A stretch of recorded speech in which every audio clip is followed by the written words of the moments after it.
Here's some practice reading from a website called www.sacred-text.com.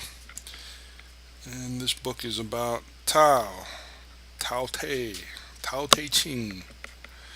And this is practice. I'm just going to read and exercise my voice. Tao Te Ching by Lao-tzu. Legge, Translator. Sacred Books of the East, Volume 39, 1891.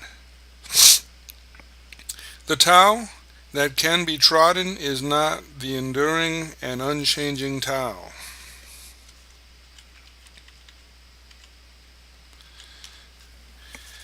The name that can be named is not the enduring and unchanging name. Conceived of as having no name, it is the originator of heaven and earth, conceived of as having a name. It is the mother of all things. Always without desire we must be found. If it is deep mystery we would sound. But if desire always within us be, its outer fringe is all that we shall see.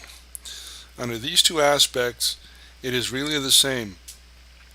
But as development takes place, it receives the different names. Together, we call them mystery, the mystery, where the mystery is the depth,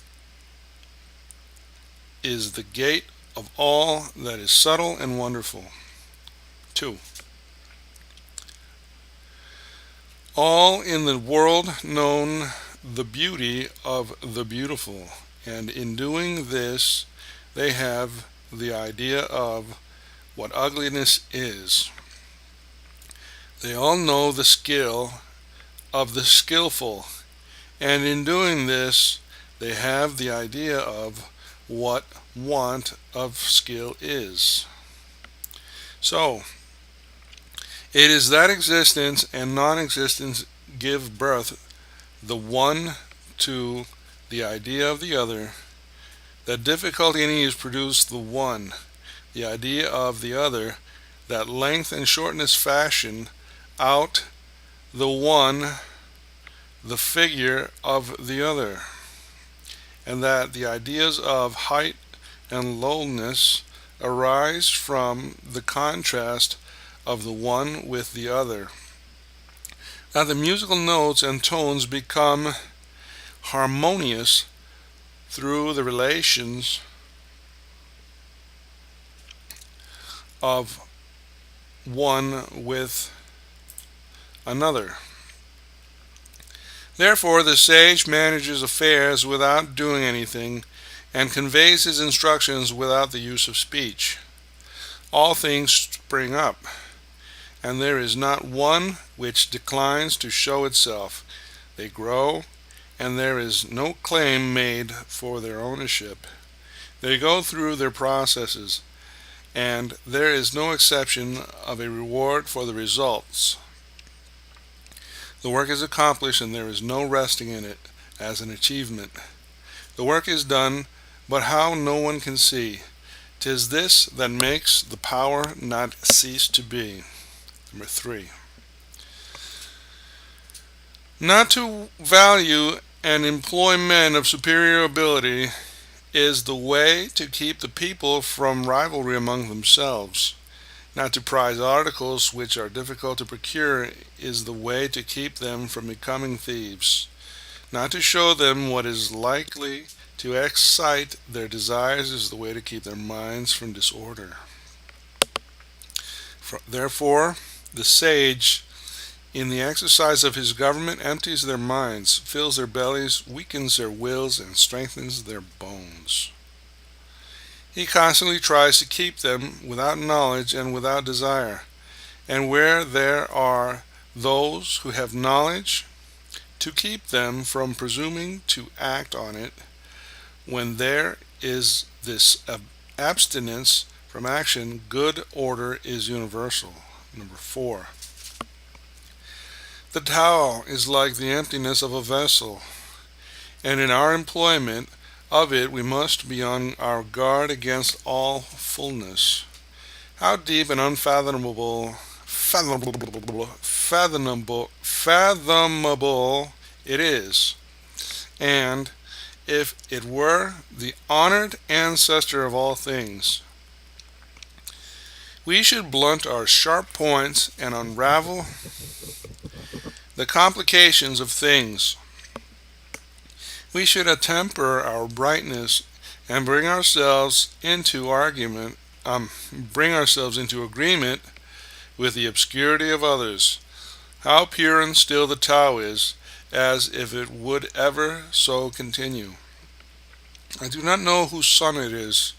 It might appear to have been before God. Number 5. Heaven and earth do not act from the impulse of any wish to be benevolent. They deal with all things as the dogs of grass are dealt with. The sages do not act from any wish to be benevolent. They deal with the people as the dogs of the grass are dealt with. May not the space between heaven and earth be compromised to a bellows. 'Tis emptied, yet it loses not its power. 'Tis moved again, and sends forth air and the more. Much speed to swift exhaustion lead we see. The inner being guard and keep it free. Number 6. The valley spirit dies not, I the same. Female mastery thus do we name. Its gate, from which at first they issued forth, is called the root from which grow heaven and earth. Long and unbroken does its power remain, used gently and without the touch of pain. Number 7. Heaven is long enduring and earth continues long. The reason why heaven and earth are able to endure and continue thus long is because they do not live of or for themselves. This is how they are able to continue and endure. Therefore the sage puts his own person last, and yet it is found in the foremost palace.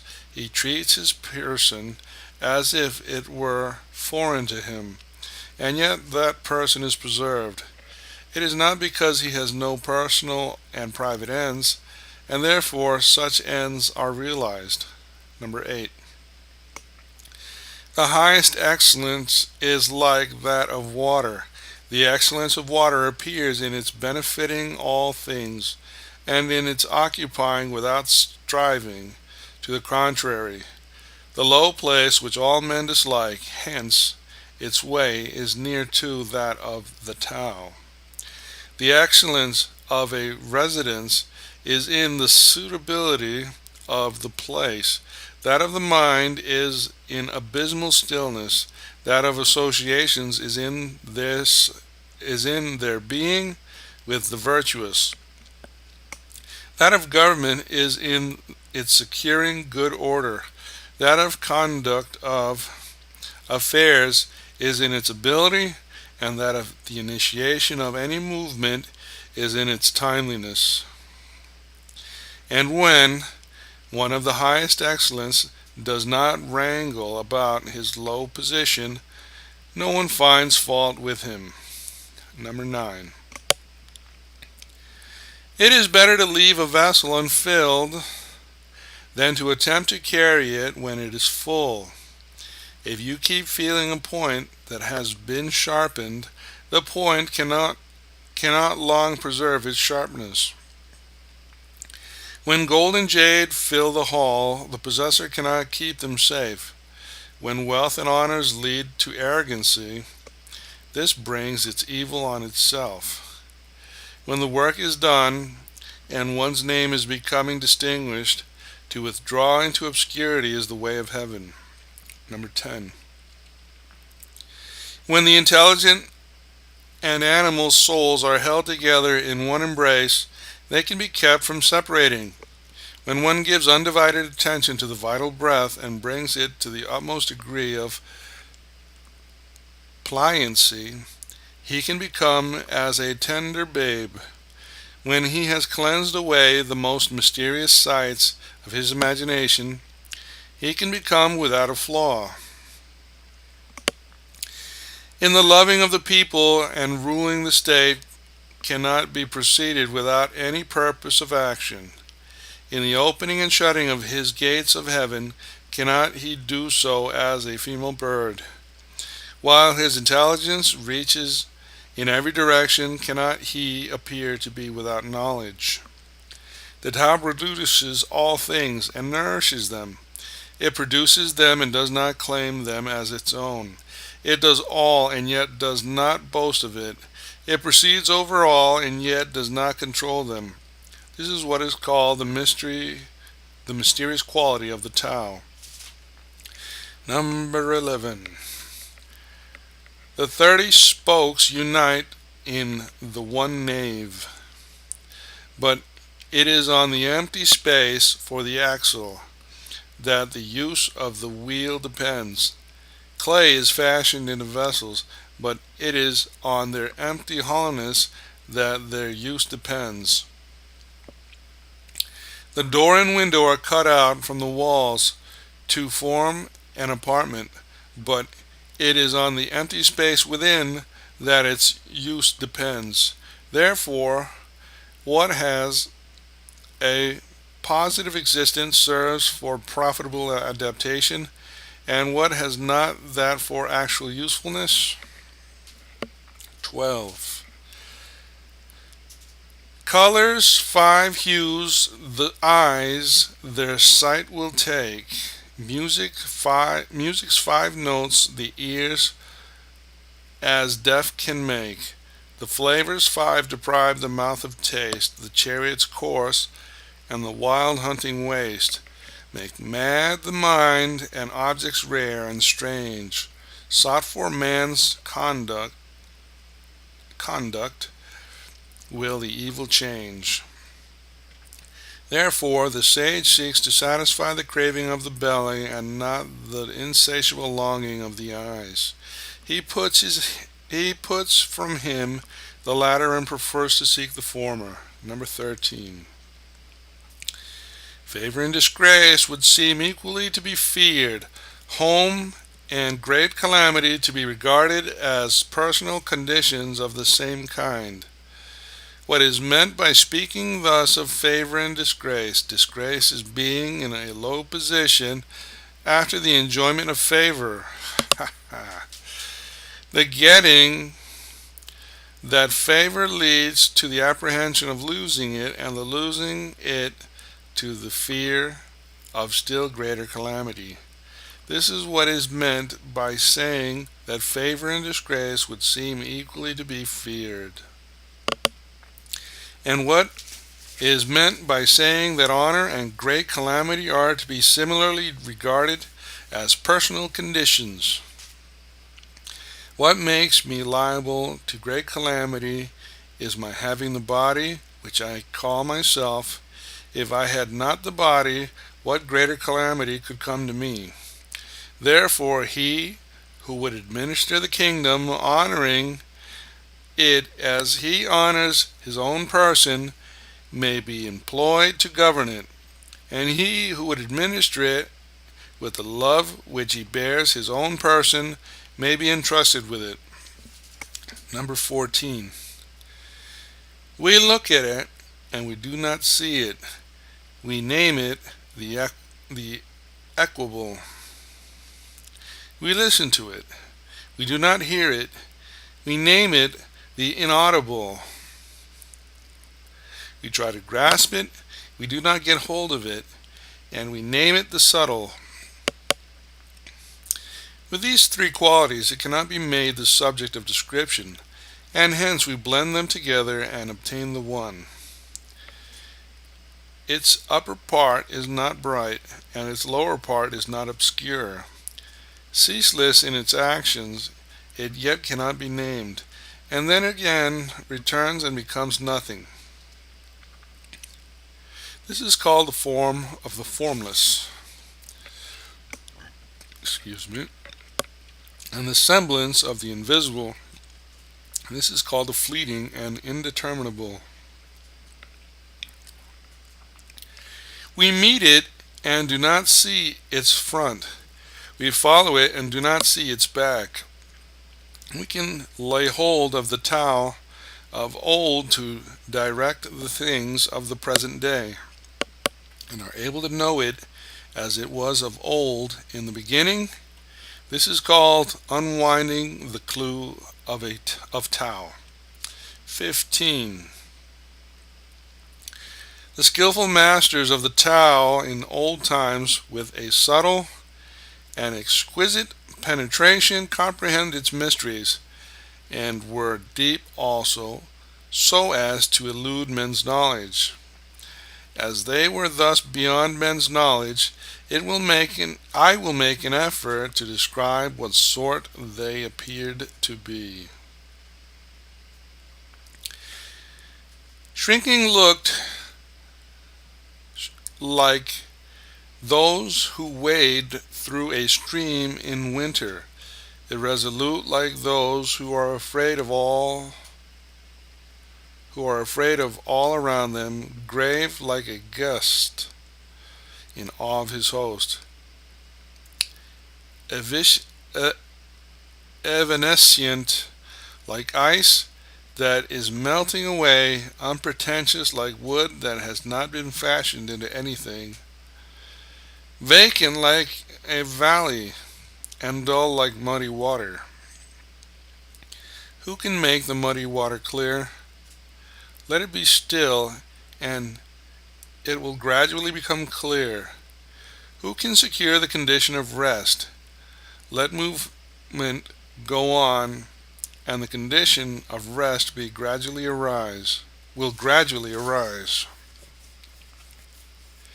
They who preserve this method of the Tao do not wish to be full of themselves.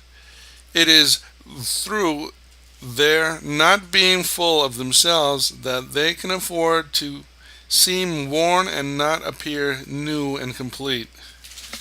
16. The state of vacancy should be brought to the utmost degree, and that of stillness guarded with unweary vigor.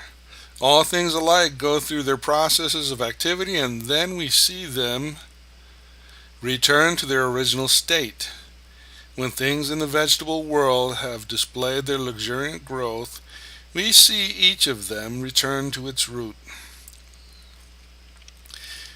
This returning to their root is what we call the state of stillness, and that stillness may be called a reporting that they have fulfilled their appointed end. The report of that fulfillment is the regular unchanging rule. To know that unchanging rule is to be intelligent. Not to know it leads to wild movements and evil issues.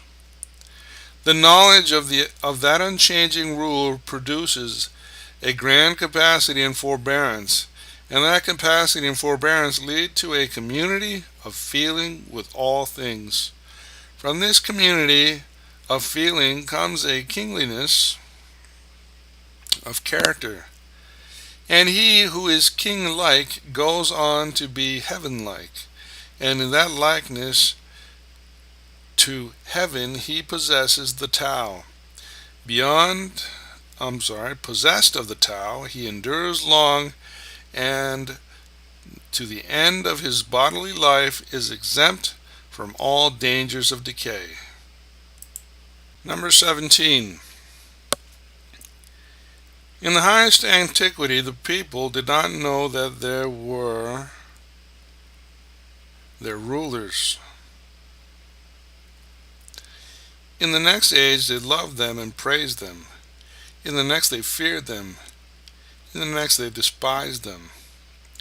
Thus it was that when faith in the Tao was deficient in the rulers, a want of faith in them ensued in the people.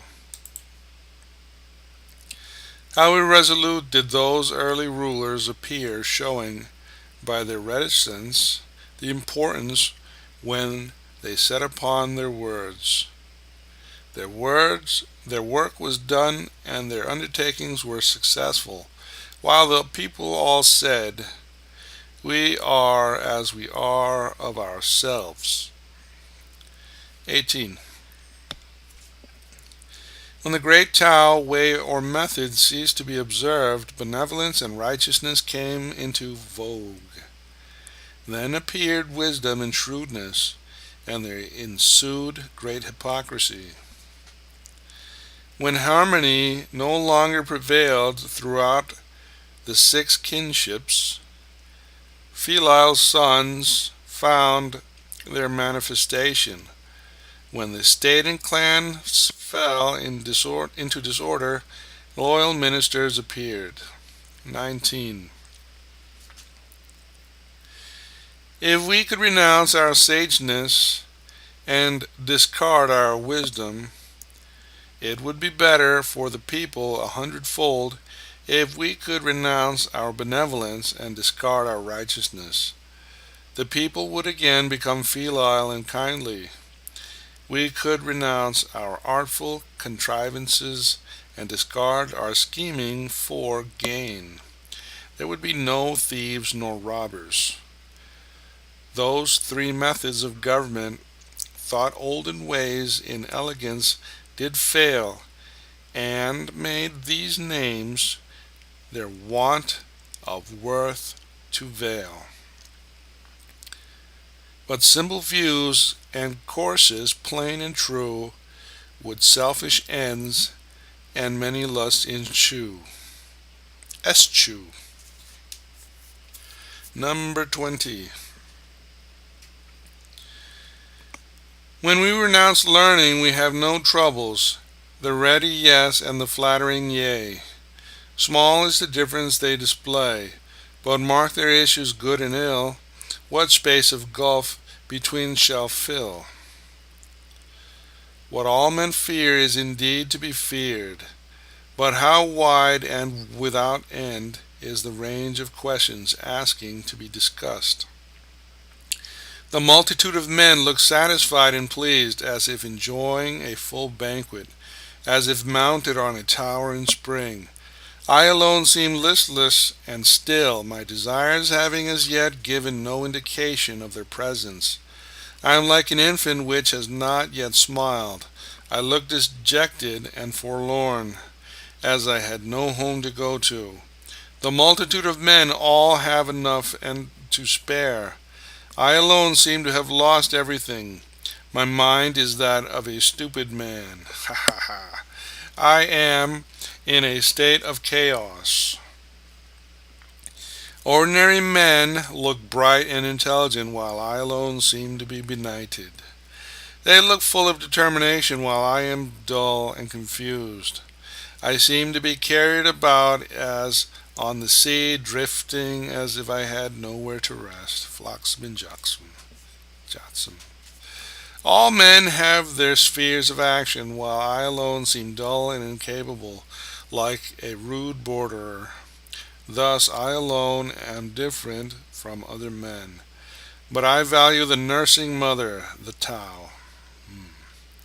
21. The grandest forms of active force from Tao come. Their only source, who can of Tao the nature tell? Our sight it flies, our touch as well. Eluding sight, eluding touch, the forms of things all in its crotch.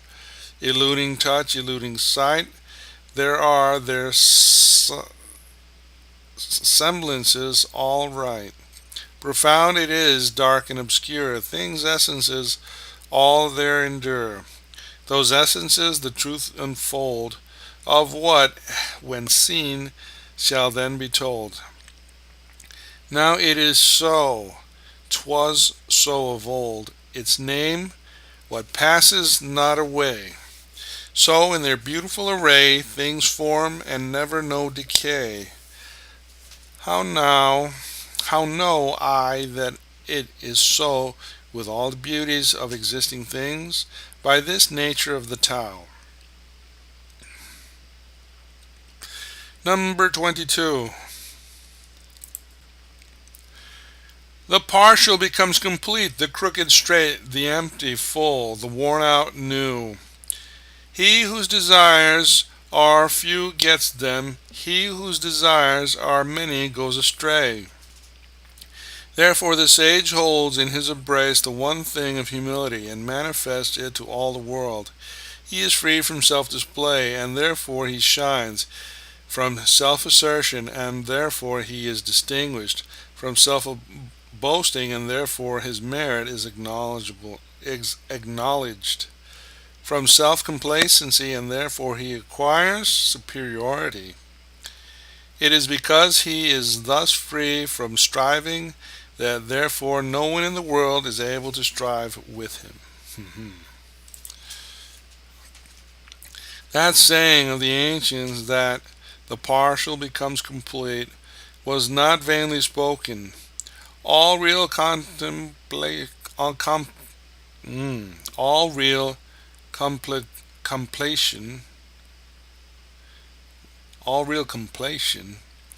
is comprehended under it. 23. Abstaining from speech marks him who is obeying the spontaneity of his nature. The violent wind does not last for a whole morning. A sudden rain does not last for the whole day. To whom is it that these two things are owning? To heaven and earth. If heaven and earth cannot make such spasmodic actings last long, how much less can man? Therefore, when one is making the Tao his business, those who are also pursuing it agree with him in it, and those who are making the manifestation of its course their object agree with him in that, while even those who are failing in both these things agree with him where they fail. Hence, those with whom he agrees as to the Tao have the happiness of attaining to it. Those whom he agrees as to its manifestation have the happiness of attaining to it.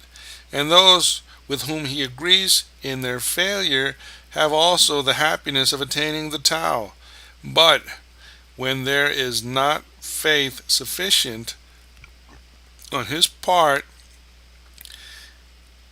a want of faith in him ensues on the part of the others. 25.